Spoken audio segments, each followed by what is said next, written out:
Hi, this is Walter Montero, and you're listening to this week's edition of the Real Estate and Mortgage Show. Hey folks, how you doing? It's Walter Montero here. Welcome back to the show. You know, yesterday I was thinking about a topic for our next podcast here, and yesterday we had a deal collapse. I shouldn't say it didn't collapse. It was a offer that we had accepted on one of our listings conditional on financing.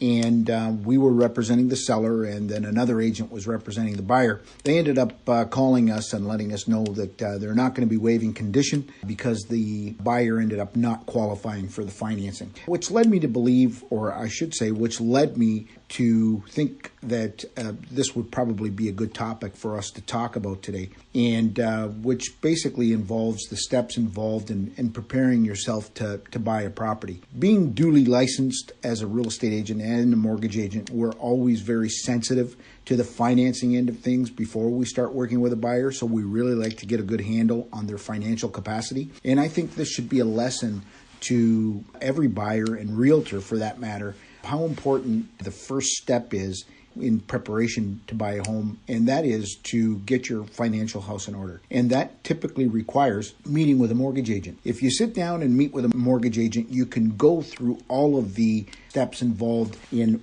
what is needed to get the financing approved. When an agent typically sits down with you, they like to get an idea of what your goals and objectives are, but more importantly, they need to do sort of an x-ray, so to speak, of what your financial capacity is. They want to make sure you're clear on what you qualify for, what type of mortgages you can get. They'd like to know, or they want you to know, what your credit rating is like and what you may need to do to fix it or not. If it's in good shape, then you don't have to worry about it. But if it isn't, then you need to know what you need to do to fix it. What type of employment do you have? Are you permanently employed? Are you on contract? Are you self-employed? What kind of down payment do you have?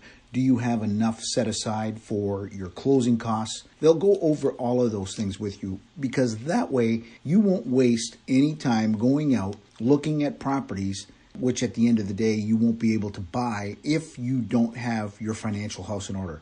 So step number one is definitely sit down and talk to a mortgage broker so you know exactly what kind of costs you're looking at, what kind of rebates you may be entitled to. Perhaps you're a first-time home buyer and you've got a couple of perks that you're entitled to.